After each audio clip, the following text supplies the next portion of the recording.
it for everybody, and then they'll answer it for you. You right there in the gray.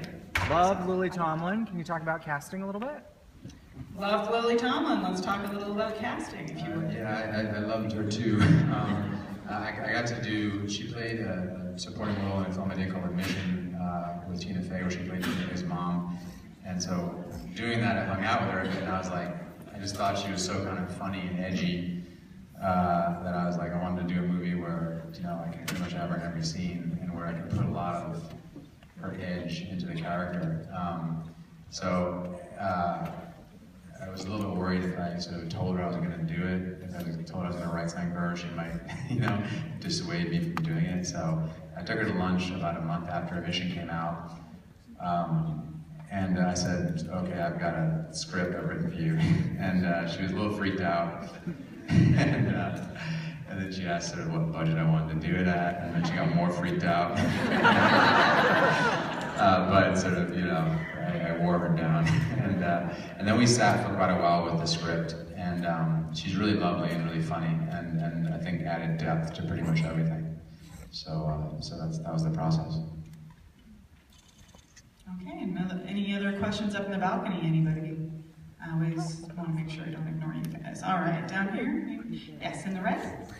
So segue into that, how much of the script was her or her improv? Because some of those were like, she delivered them so well.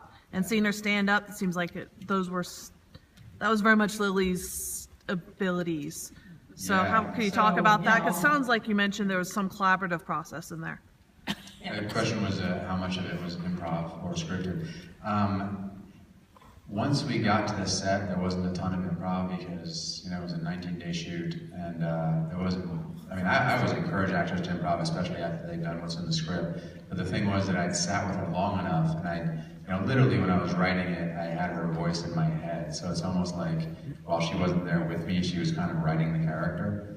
And, you know, there's some biographical differences obviously between her and this character, but stuff that while we were sitting down, she informed. For instance, you know, the relationship with her dead partner Violet, who, you know, Lily's now married to her partner Jane Wagner, who's a wonderful writer. You know, these two women would not have had a chance to get married. When she read it, she said, this is too much of a perfect relationship. You know, they would have had fights, they would have had this and that. So actually some of the stuff that comes up in the movie about how they had issues was her doing.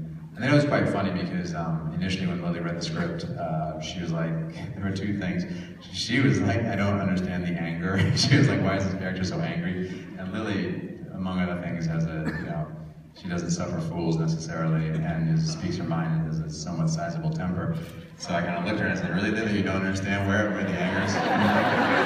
She was like, oh, I know there's that thing of me on YouTube. And exaggeration. And the other thing was, so we actually went through the script, and at each point, where I was very specific with her about this is why she's angry, is because this guy just said this, or this person just did that. And then also at first, she read it, she said, does the character have to swear so much? And I said, well, you know, she was worried that she wouldn't seem as literate if she was swearing all the time. And then I kind of like worked on her, but then when we were on the set, I will say that in terms of improv, she was free-flowing with her skills. There's a bit of that as improv. Thank you. Yes, right down here. What's your inspiration? Why abortion? Sorry. What was the inspiration? Why abortion? The inspiration was not abortion. It was, honestly, I think it was more characters under duress and how when somebody needs something from you, what are you going to give to them? It was really about these two people who were under tremendous pressure. You know, Lily, because clearly she can't move on from the death of her love, and is so kind of shut off and, you know, in that breakup, she's quite cruel in the beginning. And then the daughter is just, the granddaughter is, you know, in dire straits, essentially. And I was really interested in more actually about mentoring and in somebody who's in their 70s, but who might be sort of more rock and roll and punk rock than the 18-year-old that she's with. And then how does that pull her out of herself to have to protect this kid? And then also it sort of flips during the course of the movie to a degree where she learns to get over some of her misanthropy. So, you know, there's a lot of other stuff in there thematically that I was interested in, such as in the scene where Sage asked Elle, "Do you think I'm a slut?" And my friends call each other bitch and slut, and Lily's Elle's character, you know, Elle says, "I don't want to hear you say that word." I think that that was a large part of what I was interested in. Frankly, in terms of abortion, it's like, you know, I've done my research since then, and I think that no matter what decision people make, it's humans making the decision, and also, look, it's something that people don't talk about, but just statistically, we all have been exposed to people who had to make a decision about an unintended pregnancy. So I don't have any particularly axe to grind, frankly, but I do think that it's all humans going through things, and also, you know, Sam Elliott's going through his thing in the movie, that character. So that's a long answer to that question. All right, anybody in the balcony waking up? No? When I say waking up, I mean, you know, getting a question. Anybody? Wave your hand. Yes, right down the front. Yes, the character who played Olivia's father, where have I seen him before? He had a really familiar face. Yeah, he's a really good face. He doesn't get to say much. So you said the character who played Olivia's father, where has he seen him? He was in The Village, which is an M. Night Shyamalan film, and a few other things. He's sort of a known character actor.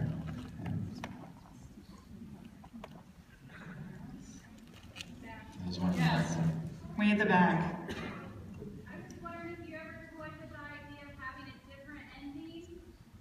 Yeah, the question was whether I toyed with the idea of having a different ending. I'm assuming that you mean whether I toyed with the idea of Sage not getting the abortion. Is that the question? Yeah. Yeah, you know, I didn't because, and certainly, but I do think that we're all, look, I think there's, early on, Elle says to Sage, "You've thought about this because it's something you're going to think about every day for the rest of your life." I think that the weight and gravity of it is hitting the Sage more and more as it goes through. So, and I don't think the movie ends there, you know, for those characters, for sure, certainly not for Sage. I think that we're all sort of primed dramatically to wonder whether she's going to go through with it or not, especially because of films that I personally like Juno and Knocked Up and stuff, where the characters decide not to terminate a pregnancy. Going back to like Fast Times at Ridgemont High, which is I think in the 80s, you know, there's a character that Jennifer Jason Leigh's character had an abortion in that movie. No, from the get-go, I knew that this character was going to be going through that thing, which, as Elle states in the movie, millions of women have gone through. And so, no, I knew that was going to be the ending. Got time for about 2 more questions? Yes, right down there. Man, they make it possible but for me to do this stuff.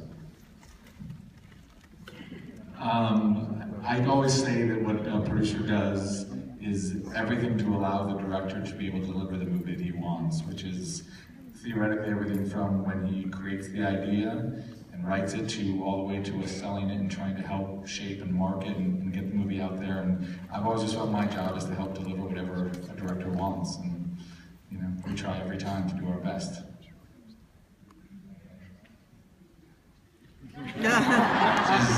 These are both awesome producers, and part of what they do, as far as what I care about, it's really nice to make a film and have it come out in some semblance of what you want it to be like, but in a way one can't control that because you can't, frankly, control your own level of talent. But the experience of making the film on set and whether people are respectful to the crew and whether people create an environment where things are done professionally and people are kind to people is equally important to me, and that is one thing that Stephanie and Andrew are incredibly good at. Also, you know, when I'm sort of a basket case, Andrew soaks up some of that anxiety. Okay, one last question. Balcony? Balcony finally? Yeah? All right. Take it away.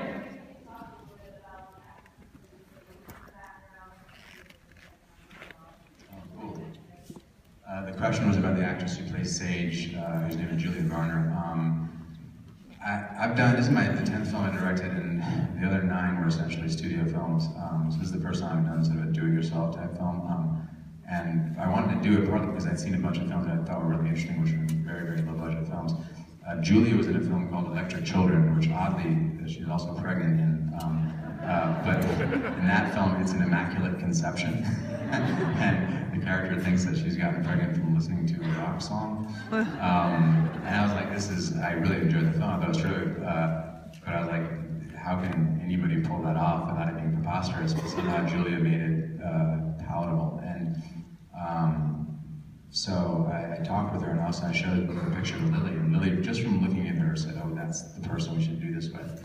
And then Lily met with her, and they got along well, and we read a bit of the script, and they chatted. And Julia is a little bit out of time, I think. Like, there's an era of like 1950s about her or something. She's not snotty, she's not prematurely knowing, she's very smart. And the thing that I knew too is that Lily's character was going to be so on the offensive and so sort of articulate and driving every scene that I felt that the other character was really tricky casting that, because that person had to hold their own on the screen without all that dialogue. And I thought Julia always had something going on that you could look at. And also, there's something really, I mean, like a lot of 18-year-olds, she's not fully baked in terms of her personality. But there is some strength to her. Yeah, but also just like, luckily everybody I sent the script to agreed to do it, which is very, very lucky. Thank you all so much.